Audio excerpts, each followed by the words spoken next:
आज की कहानी का शीर्षक है टेल ऑफ टू डॉग्स। एक ग्रैंडफादर अपने ग्रैंडसन को कुछ कहानी सुना रहे थे और वो कहानी थी दो डॉग्स की। ग्रैंडफादर ने ग्रैंडसन से कहा कि मेरे दिमाग में, मेरे माइंड में, मेरी बॉडी के अंदर दो कुत्तों के बीच में बहुत ज़बरदस्त लड़ाई चल रही है, जिसमें से एक कुत्ता एक गुड डॉग है और एक बैड डॉग है। जो बैड डॉग है उसके अंदर जो फीलिंग्स हैं वो जेलसी की हैं, एनवी की हैं, ग्रीडी की हैं, एरोगेंट की हैं, लायर की हैं।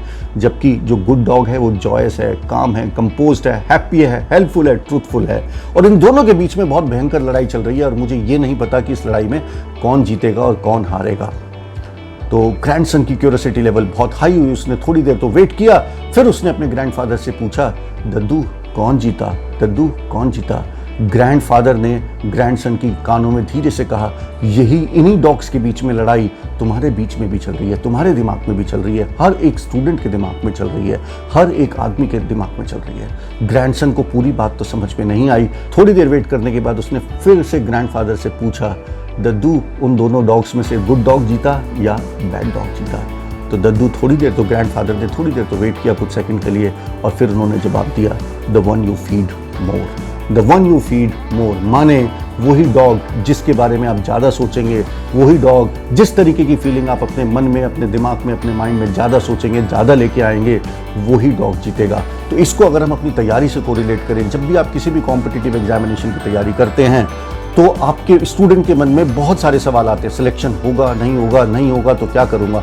तो ये आपका सिलेक्शन होगा या नहीं होगा, ये काफ़ी कुछ इस चीज़ पे भी निर्भर करता है कि आप अपने दिमाग में किस डॉग को ज़्यादा फीड कर रहे हैं, किस डॉग के बारे में ज़्यादा सोच रहे हैं और किस डॉग से रिलेटेड बार बार बातें करते रहते हैं, बार बार करते रहते हैं। क्या आप कॉन्फिडेंट हैं या क्या आप हरदम शेकी हैं?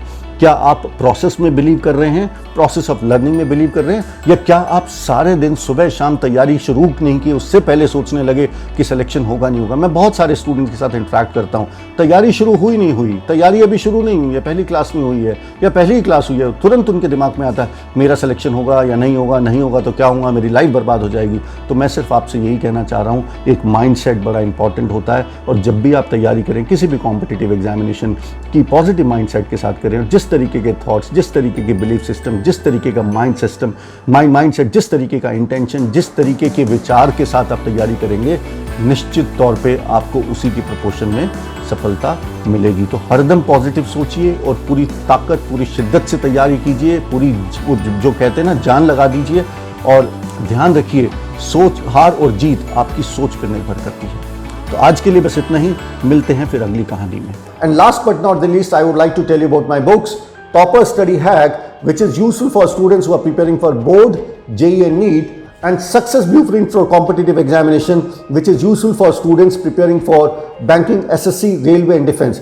Both these books are based upon the success story of hundreds of toppers whom I have interviewed and interacted in the last 15 years. इन दोनों ही किताबों के अंदर हजारों ऐसी कहानियां, हजारों ऐसे किस्से छुपे हुए हैं जो कि आपको ऐसी टिप्स एंड टेक्निक्स दे सकते हैं जिससे आपकी प्रिपरेशन एक नए मुकाम या नए लेवल पर पहुंच सकती है। इसमें हम बात करते हैं कि टॉपर किस तरीके से प्लानिंग करते हैं, किस तरीके से गोल सेटिंग करते हैं, कंसंट्रेशन को कैसे बढ़ा सकते हैं, डिस्ट्रैक्शंस को कैसे कम कर सकते हैं, फोकस को कैसे बिल्ड कर सकते हैं, एग्जाम देने की क्या स्ट्रैटेजी हो सकती है, एग्जाम में एंजाइटी को कैसे हैंडल करें और बहुत सारी ऐसी चीजें जो आपको अपनी तैयारी के दौरान फेस होती हैं। तो अगर आप इन बुक्स को लेना चाहते हैं तो अमेजॉन और फ्लिपकार्ट पर ये दोनों ही बुक्स एक अच्छे डिस्काउंट पर अवेलेबल हैं। Thank you, bye bye and all the best.